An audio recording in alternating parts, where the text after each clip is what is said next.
I made the worst product of all time. Easily the most cringe product of all time. It was custom swimwear with people's, wait for it, pets printed on the front. And we sold $100,000 worth of it on Kickstarter. We called it Pet Flare. But like most products, it was doomed from day one. You see, the problem with Pet Flare is it had low margins, wasn't a repeat purchase, and each piece was custom made. Oh, and me and my co-founder Tyler had to fly to a Soviet-era Bulgarian factory to stitch the bloody thing together. So since that dark descent into madness, things have gotten better. In the last 6 years, I've started companies worth nearly $1 billion and somehow got my mullet on the young rich list. Now, what we'll do in this video is lay out what we learned from this painful experience. The 3 great filters of picking a product. You can basically take these filters and put any product idea through it, and you'll work out if it's worth going ahead, worth selling. Or if you're working at a company or want to work at a company that sells a product, you can do the same thing. Run the product through it and determine if it's a good thing. So let's get into it. Quick one. I'm Charlie Yearside, and I started this channel to do 2 things. 1, to help young Australians get ahead and build a better life. And 2, to help Australia get back to being the best at stuff again. So if that sounds like your kind of thing, chuck me a sub and let's get into it. Now, if you asked a business historian what the 3 best products of all time are, they'd probably say Google search, the Costco membership, and probably the iPhone. And all 3 are perfect examples of the 3 great filters that you can run any product idea through. Unit economics, market, and moat. But this video is not just about getting massive leverage from technology or distribution. It can also be applied for products that you might sell at your local market or sell in a Shopify store. Stuff like a fancy lemon candle or, stuff closer to Pet Flare. It even works for retail ideas. So stuff like a poke bowl, which, spoiler alert, this is actually such an awesome product idea. But we'll get to that later.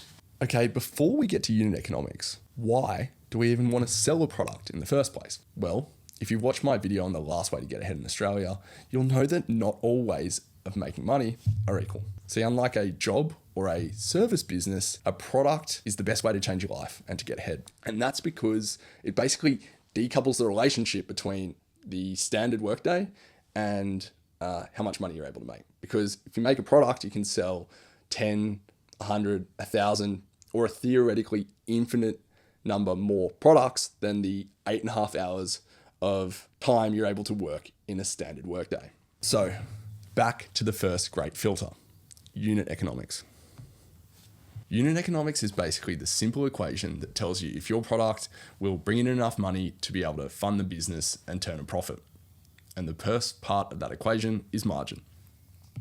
So margin is what is left when you take the selling price of a product, the other RRP, and you subtract the cost to make the product and the cost to sell the product, and lastly, the cost to deliver. And so the gap between these 2 lines is your profit margin.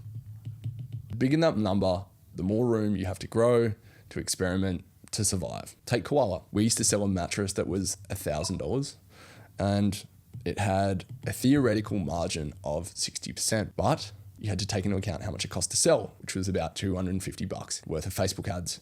And then because people want it the next day, that's $100 in delivery. And so what you're left with is a real world margin of closer to 20%. Now contrast that with a luxury product, say a Longchamp Pliage handbag, which funnily enough, I actually used to sell as well, but that's another story. Now, these things retail for about $200 to $300 and they get made in a factory in China for 10 to $20. So you can see the margins are huge. But then you add the photo shoots, the models, the expensive French headquarters, the wholesalers taking their cut, and all this stuff starts to add up. In the end though, those initial margins were so fat that the Pliage bag makes for an amazing, hugely profitable business. Let's talk about the gods of margin: software, games, content. The beauty here is that you make the thing once and you can sell it millions of times. And that's why there are so many Aussie software companies absolutely killing it at the moment. Your Atlassians, Canva, even games like Schedule 1, made here in Sydney by TVGS, are killing it. #1 on Steam right now, I believe. Same with content. And yeah, this is why every YouTuber sells courses. And don't worry, I will never do this, I promise. You see, in products like this, you're playing with something crazy. It's called zero marginal cost. Basically, the more you sell the product, the better your margins get. Now, that doesn't happen in physical products. I mean, sure, the price a factory might give you to make a product might go down as you place bigger orders, but it never gets to zero like software, games, and content. Crazy things happen to unit economics when you start to scale a business. And that relates to the next equation, which is dollar density. It explains why companies with tiny margins can still become giants. They simply just sell more volume. Take supermarkets like Coles and Woolies.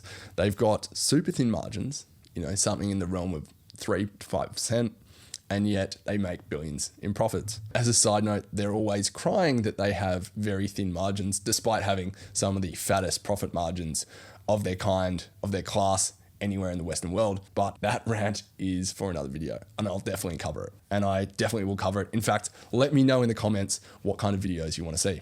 The best way of understanding dollar density is going to be with an example. So let's say you wanted to make $1,000 of profit. Well, you could sell one car with a margin of $1,000, and that would get you there.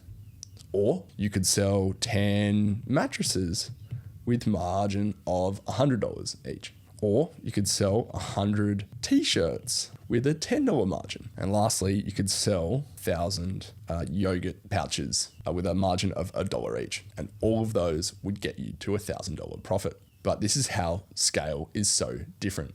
And you need to go into your business with your product with eyes wide open, understanding scale and understanding that it can be both a blessing and a curse. You see, to sell a car, obviously there's fewer of them to sell to reach that profit margin, but selling someone, getting someone across the line and wanting them to buy a car, well, you need to be good at sales.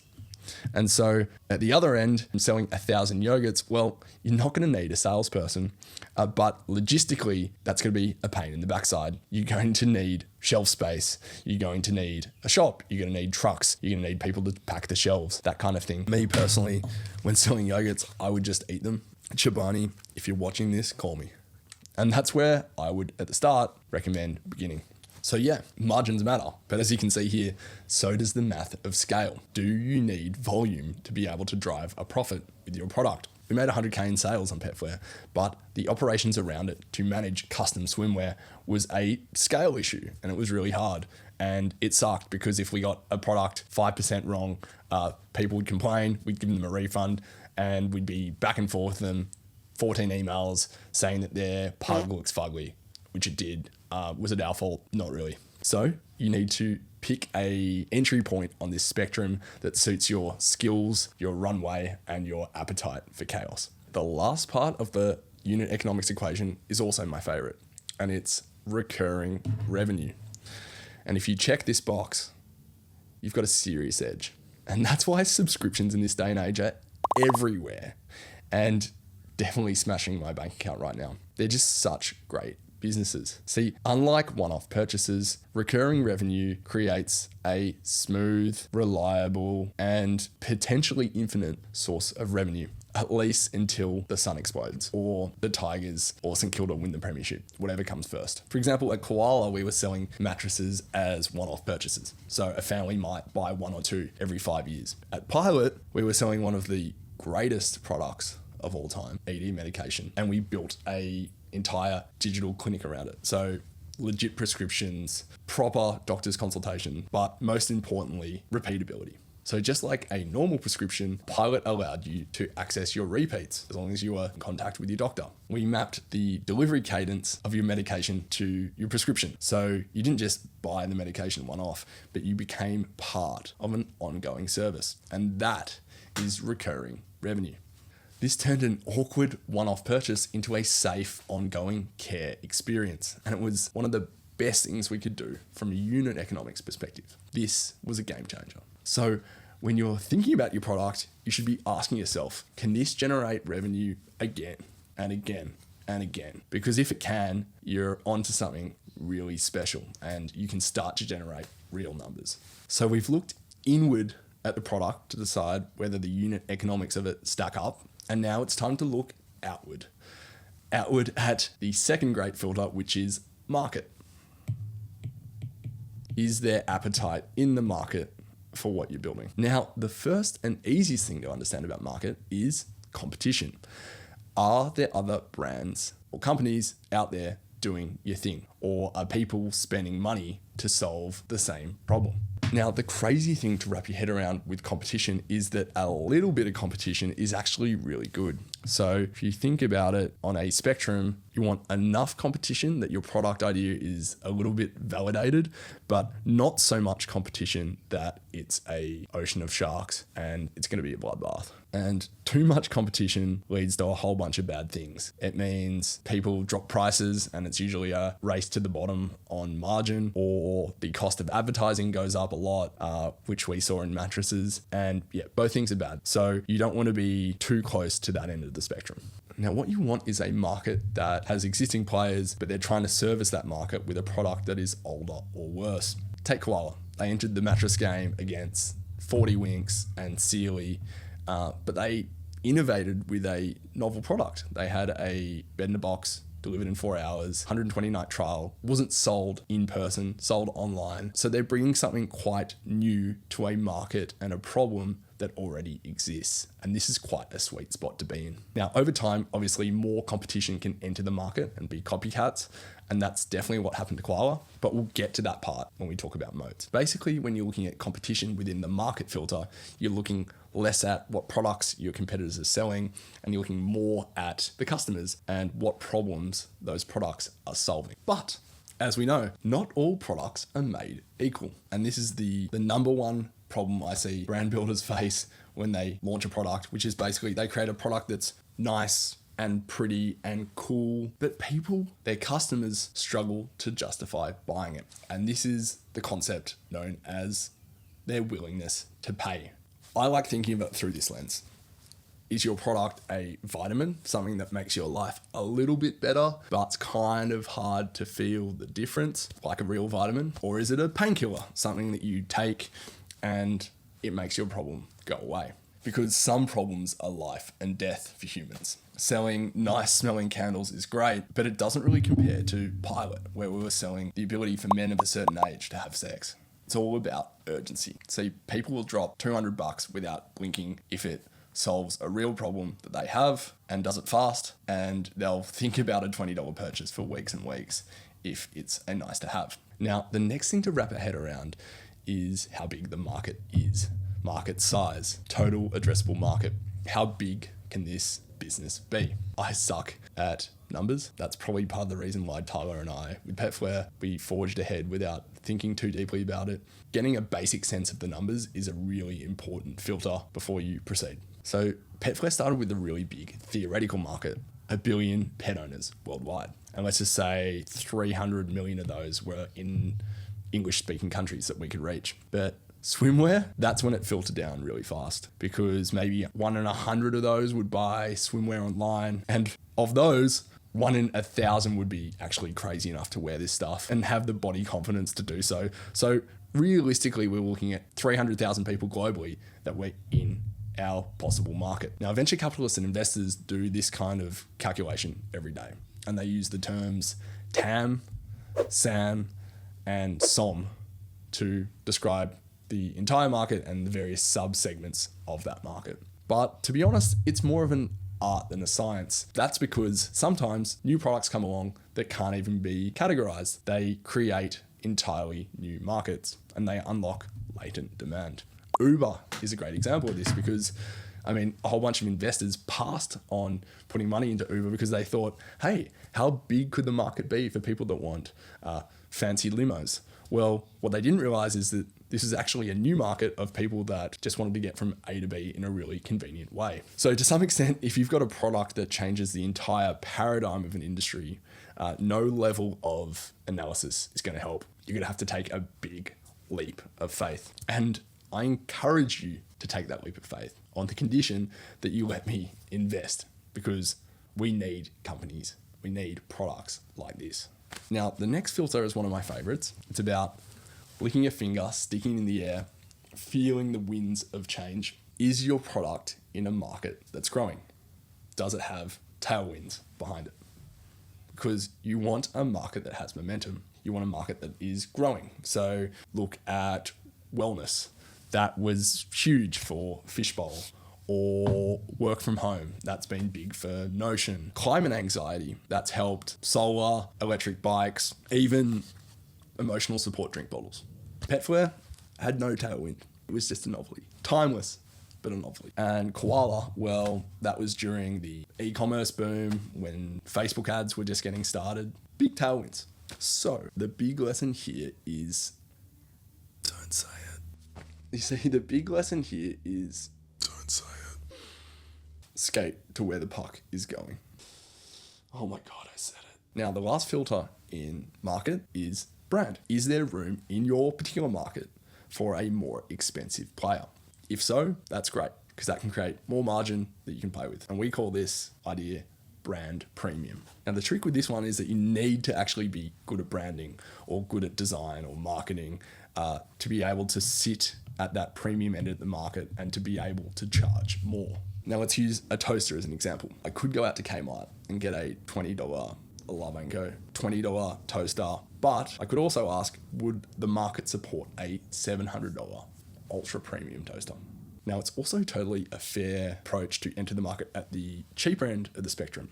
But to do that, you want to have some kind of unfair advantage, like a Vietnamese factory hookup or technology as part of your product so you can undercut the rest of the competition. Basically, with lower margins, you're going to need that kind of dollar density that we talked about before to increase the volume to reach the same profit margin. Guys, quick one. If you want to follow along and grade your own product with these filters, I've created a spreadsheet to do so, and you'll get it if you head to thegearside.com and join my email newsletter.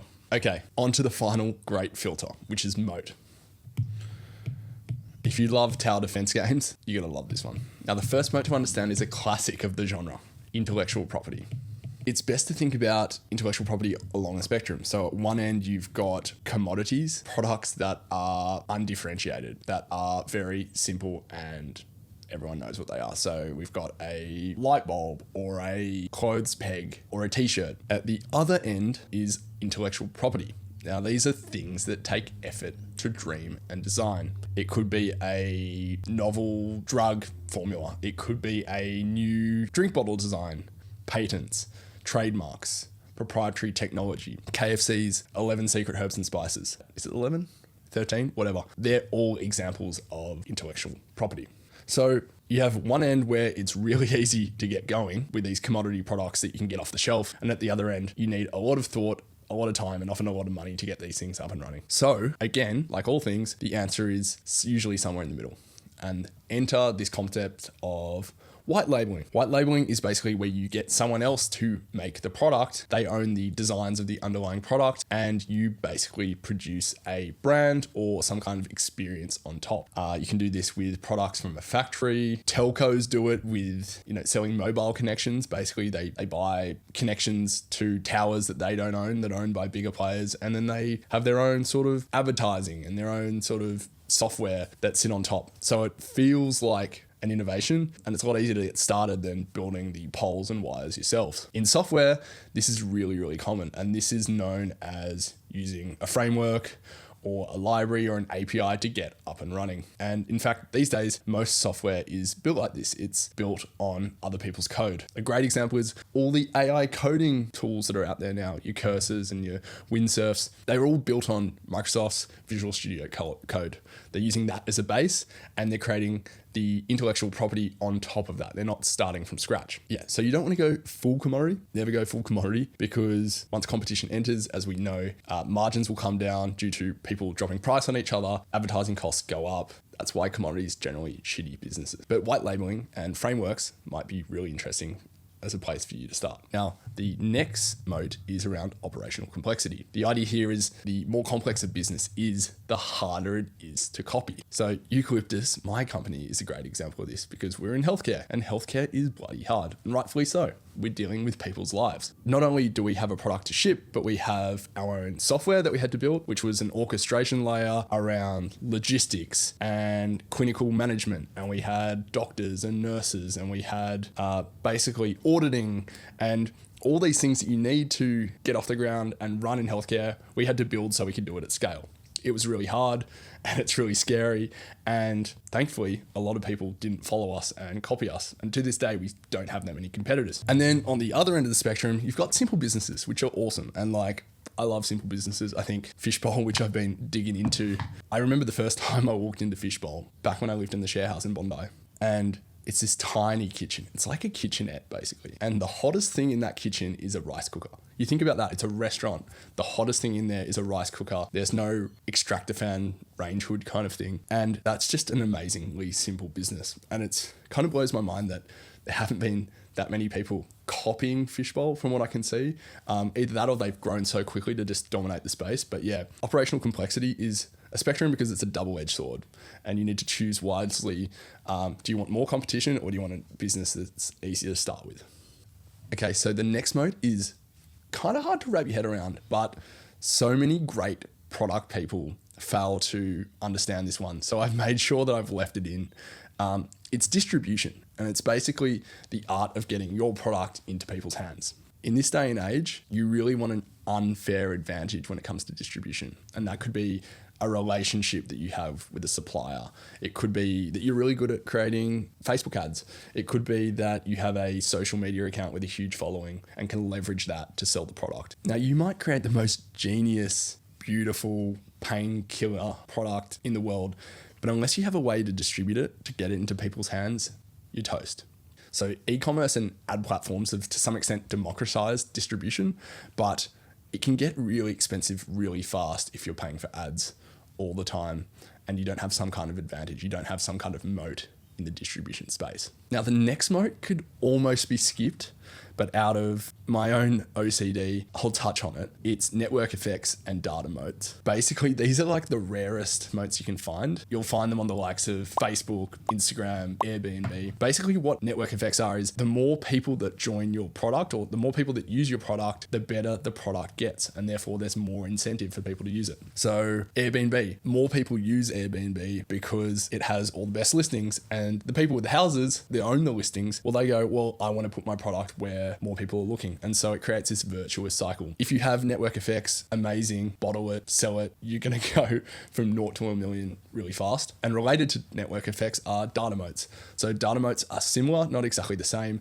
but it's basically this idea that as you use a product and that product learns more about you, collects more data on you, the product itself gets better. Like an example is ChatGPT using its memory to know more about me as I use it, but also as more people use that product, the product itself gets better because they have more people that they can essentially use to train future models and whatnot. It's a virtuous cycle that creates a cost of switching away from the product. So if you have network effects or data moats, you're well ahead of this video and you're doing great. Now, here's the honest truth that maybe I should have started with. You don't need a moat on day one. Moats are great, but they aren't always necessary, at least not at the start, because they take time to build. And at the very beginning, you should be focused on momentum, 0 to 1, getting the thing out the door rather than being fixated on stuff that can develop in years 5 to 10. So really, and this is potentially one of the cheesiest things I'll ever say, is the best moat is you.